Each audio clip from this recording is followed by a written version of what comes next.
안녕하세요. 김필수 자동차 연구소의 김필수입니다. 오늘 주제는요, 수소전기차입니다.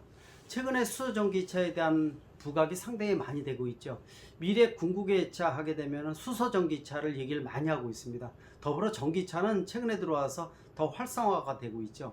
아마 미래의 궁극의차는 수소전기차 하나보다는 전기차하고 아마 쌍두마차 역할을 하면서 두 가지가 역할 분담을 할 것으로 예상을 하고 있습니다. 이 첫째, 전기차 같은 부분들은 중단거리 무공해 지역에 중점적으로 사용할 것으로 좀 사용이 되고 있고요. 또 수소전기차는 장거리용, 특히 이제 대용량에 적합한 부분들이 상당히 많기 때문에 이런 역할 분담을 통해서 두 가지 모델이 아마 이 지역적인 특성에 맞춰서 중요한 역할을 하지 않을까 이렇게 지금 보고 있습니다. 지금 내연기관차 하게 되면은 가솔린과 디젤 두 가지로 나눠져 있는 것과 마찬가지로 전기차와 수소전기차도 마찬가지라고 볼 수가 있습니다. 수소전기차 하게 되면은 명칭이 수소 연료전지차, 또 예를 들어서 수소차, 수소전기차 이런 세 가지 명칭을 다 쓰고 있는데요. 어느 걸 쓰더라도 전혀 이상하지는 않습니다. 다 맞다는 얘기죠. 따라서 수소전기차는 전기차가 최근에 들어와서 가장 많이 부각이 되고 있고, 수소전기차는 최근에야 이제 양산형으로 일본과 더불어서 두 가지 모델만 나와 있는데요. 앞으로 좀 더 시간이 많이 필요할 것으로 예상을 하고 있습니다. 일단 수소전기차 하게 되면 전기차에 비해서 단점이 아직은 많다고 볼 수가 있습니다. 전기차도 물론 단점이 많이 있죠. 1충전 거리라고 해서 한 번 충전시켜서 갈 수 있는 거리도 400에서 500km 정도로 지금 안착이 돼 가고 있는데, 아마 더 이상 길어질 가능성은 없다고 보고 있고, 또 실용성 측면에서 의미가 별로 없습니다. 전기차 가격의 40%를 차지하는 게 배터리인데, 배터리에 대한 용량을 키우면은 당연히 멀리 갈 수 있겠죠. 그러나 자동차는 경제적인 논리에 의해서 만들어지는 용품입니다. 그런 측면에서 보면은 400에서 500km 정도 되는 것이 가장 최적의 모델이 되지 않을까 이렇게 지금 보고 있습니다. 또 아직 그 중고 전기차에 대한 가격도 좀 떨어져 있고, 또 배터리에 대한 내구성도 10년 정도 쓴다고 얘기를 하고 있고, 또 자동차 제작사에서도 애프터 마켓, 특히 AS용으로, 무상 AS용으로 이 길게 지금 잡아주고 있지만은 아직은 좀 찜찜한 부분이 좀 있는 것이 사실입니다. 그런 측면에서 아직은 전기차에 대한 불편함이 좀 있죠. 특히 가장 많이 불편하게 느끼는 것 중에 한 가지가 겨울철에 날씨가 추워지게 되면은 배터리 용량이 약 20% 줄어든다는 특성, 또 히터를 키면은 더 떨어지기 때문에 300km 주행한다 그러면 날씨가 아주 춥고 히터를 최대로 키면은 30%까지 떨어집니다. 즉 300km 주행거리가 200km로 줄어드는 것은 가장 큰 핸디캡 중에 하나가 아닌가라고 보고 있습니다. 여러 가지 폐열 회수 장치라든지 이런 여러 가지를 활용을 하고 있지만은 아직도 해결 과제라고 분명히 볼 수가 있거든요. 또 충전 인프라에 대한 것들도 아직 불편한 게 사실입니다. 그런 측면에서 보면은 전기차도 아직 단점이 많다 이렇게 볼 수가 있지만은, 그래도 최근에 들어오면서 기술 개발을 통해서 이제는 하나의 흐름이 됐다 이렇게 보셔도 좋을 것 같아요. 전기차가 기하급수로 증가하는 부분들은 앞으로 내연기관차의 종식이 더 빨라진다는 하나의 시그널이라고 볼 수가 있습니다. 이와 더불어서 수소전기차가 최근에 많이 부각이 되고 있죠. 특히 대한민국이 글로벌 시장에서 가장 앞서 있는 모델 제시를 하고 있다고 볼 수가 있습니다. 뭐 아시겠지만은 현대차의 넥소, 그 다음에 그 도요타의 미라이, 또 혼다의 클래리티가 있었는데, 혼다의 클래리티는 6월 달에 이 단종을 해서 더 이상 후속 모델이 나오질 않고 있기 때문에 지금 현재로서는 수소전기차 하면은 넥소와 미라이라는 두 가지 쌍두마차가 글로벌 시장에서 치열하게 싸우고 있다 이렇게 보시면 됩니다. 그러나 치열하게 싸우고 있다고 말씀드렸지만은 아직까지는 미미하다고 볼 수가 있어요.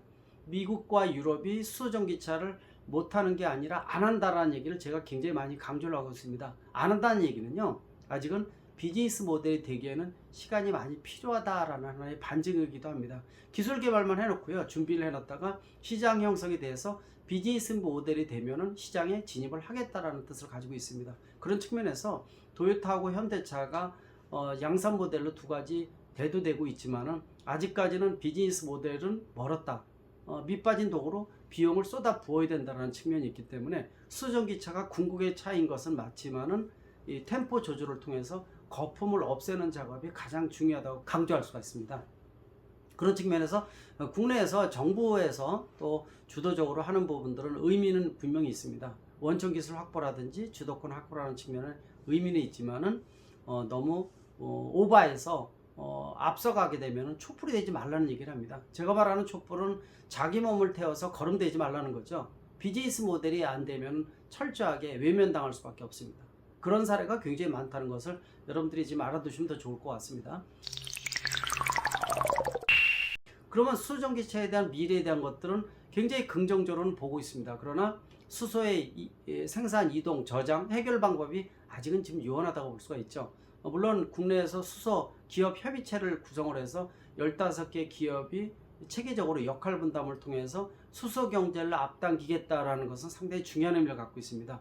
수소차의 문제가 아니라 수소 경제를 통해서 수소가 미래의 궁극의 무궁의 자원이라는 측면에서는 상당히 의미가 있습니다. 가장 중요한 것이 수소의 생산 방법입니다. 지금같이 석유 자원에서 나오는 부생 수소를 가지고서는 사실 낯간지러운 부분이 상당히 많다는 거죠. 또 부족한 부생 수소라는 것이 석유 화물에서 나오는 찌꺼기 가스라고 볼 수가 있는데, 이게 부족하게 되면 천연가스에서 개질화시켜서 수소를 만들어내고 있는데, 이 방법도 수소라는 이런 부분을 만들어내기 위해서 천연 석유가스를 활용한다는 거, 석유자원을 활용한다는 측면에서는 사실은 한계점이 크다 이렇게 보고 있습니다. 우리가 말하는 수전의 방식, 물을 전기분해해서 수소와 산소를 무진장 만들어내는 이런 방법이 대량으로 경제적으로 기술 개발이 되지 않는다면 아직까지는 유연하다고 보고 있죠. 따라서 마지막 단계인 그린 수소라는 그림으로 만들어내기 위해서는 아직 해결 과제가 많다는 것도 있습니다.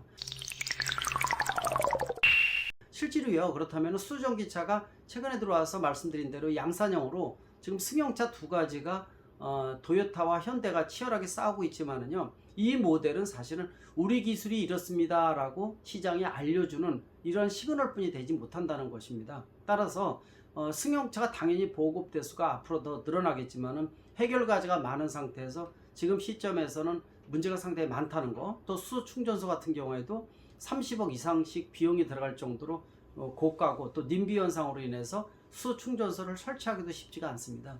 올해 말까지 국내에서 공급된 수소 충전소는 130여 기 정도로 그칠 것으로 보고 있어서 아직도 이 수소차를 가지고 있는 분들이 충전소를 찾아다니느라고 스트레스를 많이 받는다는 거 아마 아실 겁니다. 그만큼 난제가 아직 많다고 볼 수가 있습니다. 따라서 현대차와 예를 들어서 도요타가 승용이라는 두 가지 모델을 치중으로 해서 지금 소비자한테 선을 보고 있지만은요, 수소전기차는 앞서 제가 말씀드린 대로 장거리 대용량인 경우에 딱 맞는 모델이라고 볼 수가 있습니다. 그렇다면은요, 어느 모델이 가장 맞느냐?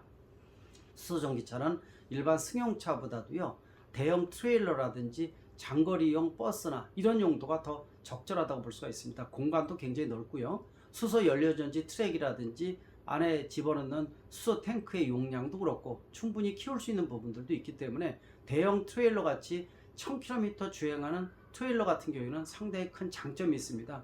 뭐 아시겠지만 2019년 말에 현대차가 세계 최초로 수소 트럭 액시언트죠. 액시언트를 만들어서 스위스로 몇 대 수출한 거 여러분들 기억나실 겁니다. 이 수출 물량들이 더 늘어나고 있고요. 또 정부에서 바로 얼마 전에 발표를 했죠. 국내에서 몇 년 이내에 수만 대 이상의 수소 트럭을 공급을 하겠다라고 얘기한 것은 올바른 방향이라고 볼 수가 있습니다.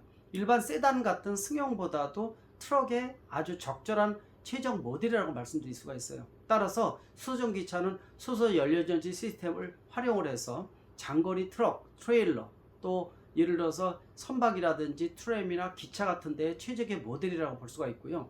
또 한 가지 가장 최적의 모델이라고 볼 수 있는 부분들은 실질적으로 건설기계라고 볼 수가 있습니다.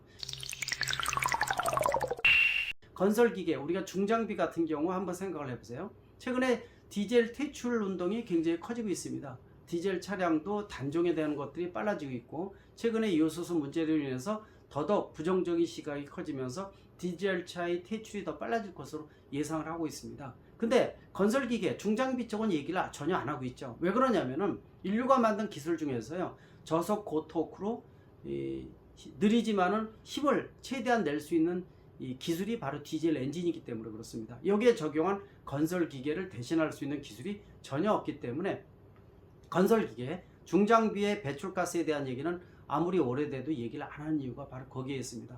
바로 제가 말씀드린 수소 전기차가 바로 건설기계 후속 모델로서 최적의 모델이라는 겁니다.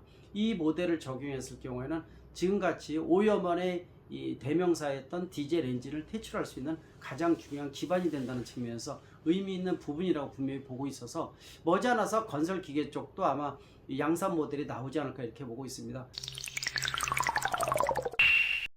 제가 말씀드린 세계 최초의 수소 트럭 액션트 같은 모델을 활성화시켜서 세계 시장에 노크를 한다면 분명히 미래의 먹거리로서 승용 모델보다도 빨리 다가갈 것으로 예상을 하고 있습니다. 그만큼 세계 시장에서 이 건설 기계라든지 대형 트레일러에 들어가는 디젤 엔진에 대한 이 배기 오염에 대한 부분들은 상당히 큰 역할을 하고 있기 때문에 그 부분에 대한 스트레스가 각 국가나 지역마다 다 가지고 있다는 겁니다. 수소 트랙을 좀 더 대량으로 생산해서 경제성 있는 모델을 만들어 준다면 분명히 중요한 미래의 먹거리가 되지 않을까라는 측면에서 수전기차의 미래 분명히 의미가 있고요. 핑크빛으로 볼 수가 있습니다. 그러나 해결 과제는 굉장히 많다는 것. 따라서 승용보다도 대형 트레일러 같은 대형 트럭 건설기계 쪽으로 추진을 방향을 바꿔서 좀 더 올바른 방향으로 추진을 한다면 훨씬 더 우리가 세계를 주도할 수 있는 미래 먹거리가 될 것으로 보고 있습니다. 수전기차의 미래 상당히 의미가 있다. 분명히 말씀드릴 수가 있습니다.